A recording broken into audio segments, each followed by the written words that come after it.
1851, the Hartford inventor and industrialist Sam Colt returned from a triumphant performance at London's Crystal Palace with a vision for the future. Charismatic and audacious, Colt shared with his generation an abounding faith in progress and a belief that the American experiment would lead to a more perfect way of life. His vision was to create a new model industrial community devoted to moral, intellectual, and artistic culture.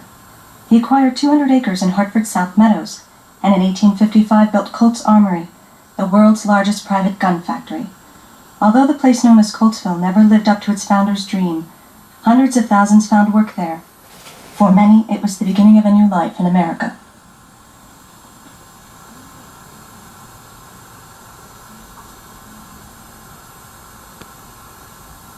City leaders were ambivalent about industrialization and skeptical about Colt's new city on the South Meadows floodplain. In 1854, with construction underway, Hartford was hit by the century's worst flood.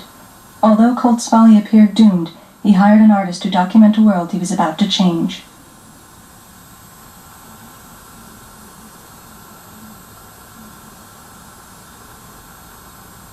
Undaunted, Colt continued work on a 2-mile-long, 40-foot-wide embankment that successfully reclaimed the floodplain for development. Extending south along the Connecticut River and west along Warramay Avenue, Colt's embankment was a triumph of civil engineering and a symbol of his outsized ambition.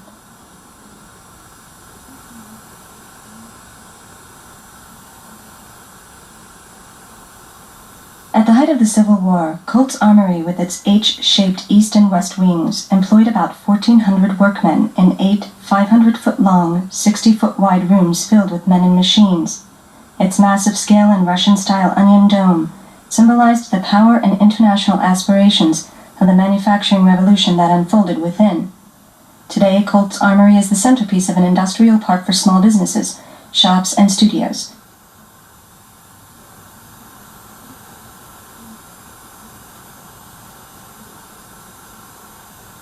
Colt's manufacturing system involved hundreds of specialized machining processes carried out with remarkable speed and accuracy. Historians have described Colt's Armory as perhaps the first in America in which all the elements of modern mass production converged. From its milling machines and forging shop to the polishing, assembly, and engraving of its guns, Colt's Armory was a clanking, clamorous spectacle that earned Hartford an international reputation for machine-based manufacturing.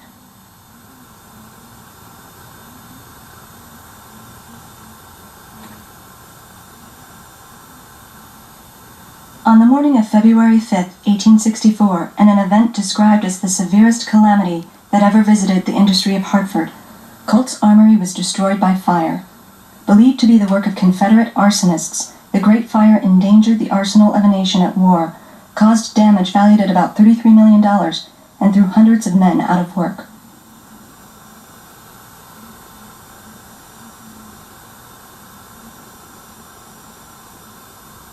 All that remains of the original armory is the forging shop. This long, one-story brownstone building housed dozens of coal furnaces where steel and iron were cast into intricate shapes and forms. Complex metal parts that once required hours of exacting handwork were forged in a single blow by large mechanical hammers.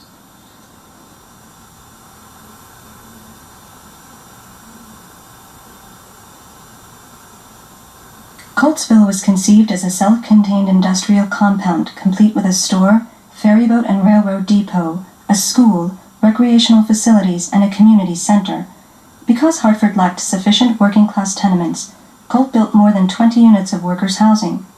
Although no longer owned by the company, Colt Estates is today one of Hartford's most historic residential districts.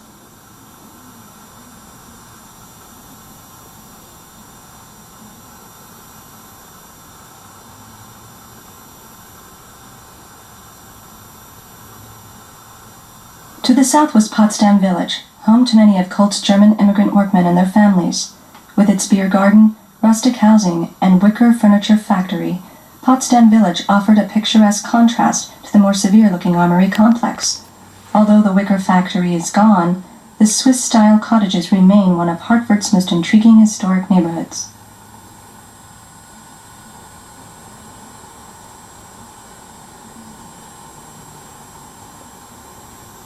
Despite the survival of many prominent buildings, much of Colt's industrial empire is today lost or difficult to see. There was Charter Oak Hall, a large wedge-shaped brick building that was the social, recreational, and educational center of Coltsville. To the south was the Cartridge Works, where single immigrant women carried out the dangerous work of packing gunpowder. Frendendale Dock, named after the ship captain who led the Dutch settlement of Hartford in 1630, was part of an expansive commercial riverfront that once tied Hartford to the mainstream of New England. A company warehouse and farmers market, the Mutual Aid Society of Colts German Workers, and Colts Executive Office Building are among the lost components of Colts' empire.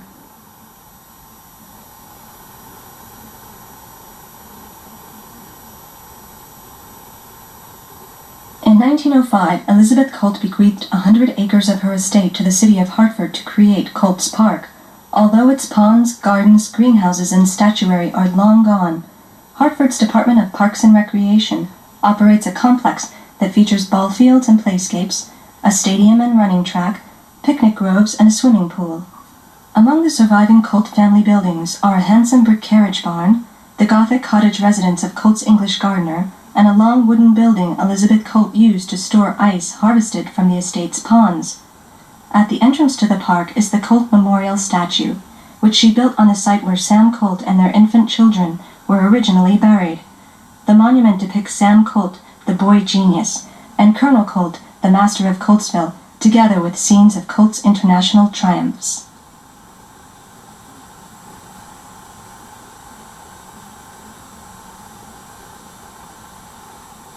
On a knoll, overlooking the armory and factory village, stood Armsmere, the Italian villa-style mansion Sam and Elizabeth first occupied in 1857. With more than 20 rooms, a 5-story tower, a steel and glass conservatory, and state-of-the-art plumbing and lighting, Armsmere celebrated the beauty of science and the science of beauty.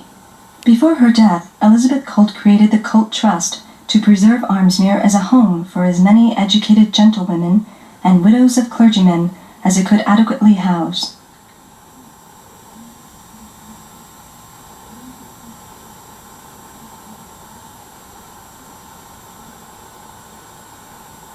In 1867, Elizabeth Colt commissioned the New York architect Edward Tuckerman Potter to design a parish church for her family and the armory workmen.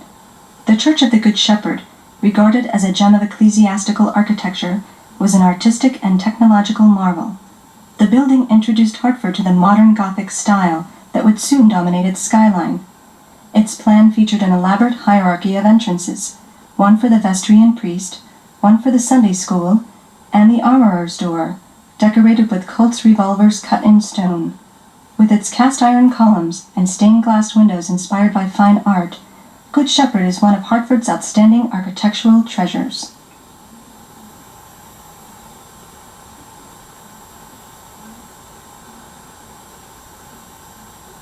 Following the death of her son Caldwell in 1894, Elizabeth Colt launched her most ambitious campaign of memorialization. Architect Edward Potter came out of retirement to design one of the eccentric masterpieces of the Victorian age. It is a boat-shaped memorial to the Colt's yachtsman's son. The Caldwell Colt Memorial House represents a scrapbook of memories enshrined in the same secular English Gothic style that Potter used 30 years earlier in the adjoining church. References and symbols pile up like biographical confection on this remarkable parish hall. Hunting, fishing, yachting, and world travel are suggested by Potter and Colt's program of sculptural ornament. Today, the Memorial House is used for events, public programs, and parish activities. It contains one of Hartford's most authentic 19th century interiors.